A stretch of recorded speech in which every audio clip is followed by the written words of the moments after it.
How are y'all today? A couple years ago. Louder? Is this even on? How about this one? Is this on? Can you hear me? No? We got that? Oh, he's been with me all day. That's okay. I'll save him for you. I accept everyone in my life, all right? Got a moth on me, been with me all day. So, hello, my name is Jay Easton, and I am running for Grundy County Board. I know that it's LaSalle, but I figure I would come over. Go Morris. Love it. But I asked Heidi if it was okay if I got up and said some words, because I need to practice saying empowering words and speaking in front of people and trying to learn how to be a leader. And then she saw I brought out the tablet and saw me writing and came up to me with tears in her eyes, big strong Heidi, tears in her eyes, came to me and said, "Oh God, for the love of God, keep it short," because she knows me. She said, "Just keep it short, speak from the heart, but if I speak from the heart, we are going to be here until about 9 o'clock tonight, and you don't want that." So I've written myself a script. It goes a little something like this. There's another one. Good morning! When I offered to stand up and speak, I want to ensure that what I put together to say was poignant, stirring, and above all, empowering. And as I looked for those words, those empowering words, my mind would just start to go blank. My thoughts would go back to what I call military J. And I just wanted to lash out. I wanted to use my words and your time to scream, rise up, fight back, get mad, do something.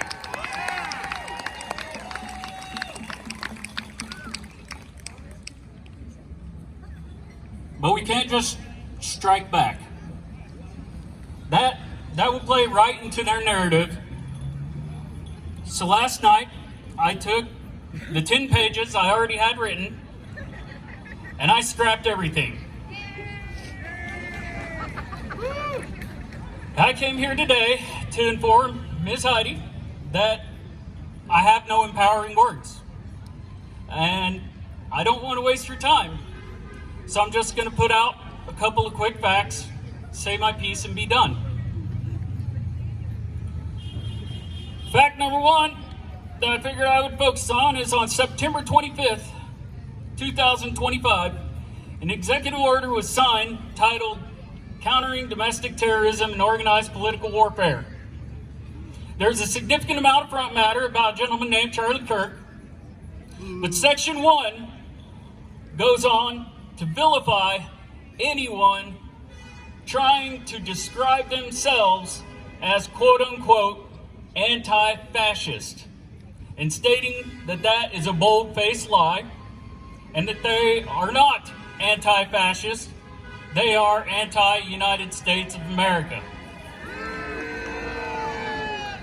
And therefore, all personnel should be investigated and treated as domestic terrorists.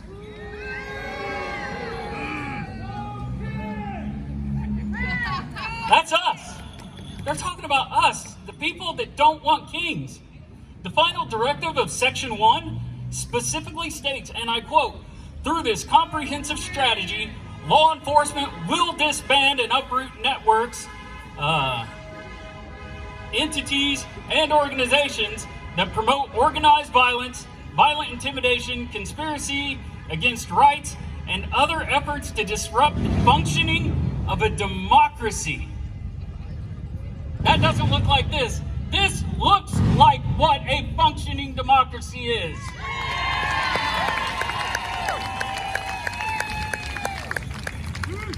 Section 2 directs the Joint Terrorist Task Force to investigate any instances thereof. I won't bore you with the details, but I can if you'd like to get a cup of coffee and sit for about 12 hours. All right, I'm not getting any takers, so I'll move on. Section 3 states that it directs, quote-unquote, the Attorney General may recommend any group or entities whose members are engaged in activity meeting the definition of domestic terrorism in Title 18 USC 2331 Section 5, it merits designation as a terrorist organization. So he's still pointing the finger at us. So teacher and me just had to look the definition up in Title 18, which is the main criminal federal court, federal code. It states that domestic terrorist is defined as three things. You have occurring on U.S. soil. It involves acts dangerous to human life in violation of U.S. or state law. And it appears to be A, to intimidate or coerce civilian population, B, to influence government policy through intimidation or coercion, or C, to affect government conduct by mass destruction, assassination, or kidnapping. Kidnapping citizens on U.S. soil through acts that are dangerous to human life. Correct me if I'm wrong, but that sounds exactly like ICE. And they are in our state. They are in our towns. They are on our soil doing this to our citizens. I've watched the video, so have you. It makes military Jay want to stand up and fight back. It makes me want to march to the front of the lines, and it makes me want to physically strike. But I can't do that. That would give Donald Trump and Pete Hegseth and Pam Bondi and Kristi Noem the reason that they would need to bypass the Posse Comitatus Act, which is 18 USC 1385, and invoke the Insurrection Act of 1807 and force my brothers and sisters in the military to stand on American streets and aim their weapons in the direction of the citizens that we were sworn to protect. So how do you fight back against that? How do you fight back against those that are waiting for you to hit so hard that they can hit back even harder and be justified?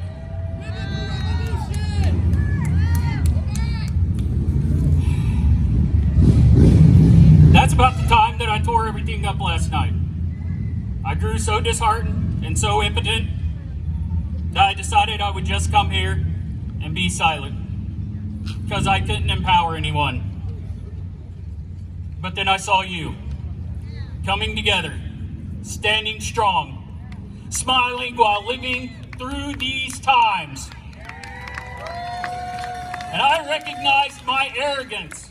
I came up here like a king, looking for my divine words to empower the likes of you. That's arrogance. You. How can I empower you, you amazing, wonderful people? I was wrong. It's you who have empowered me. I'm not running for local office to dictate. I'm running to represent. I am running to represent this.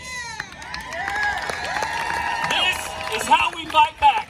This is how we stand tall, stand firm, and show everyone the true power of what a democracy actually looks like. Appreciate you, Bob. I want to thank you all today for letting me come and see each and every one of you. And I want to thank each and every one of you for empowering me with what I need to have going forward. And I hope that on March 17th, which are the primaries, March 17th, that you all stand up and vote your hearts and vote your conscience and turn this ship around. Thank you all.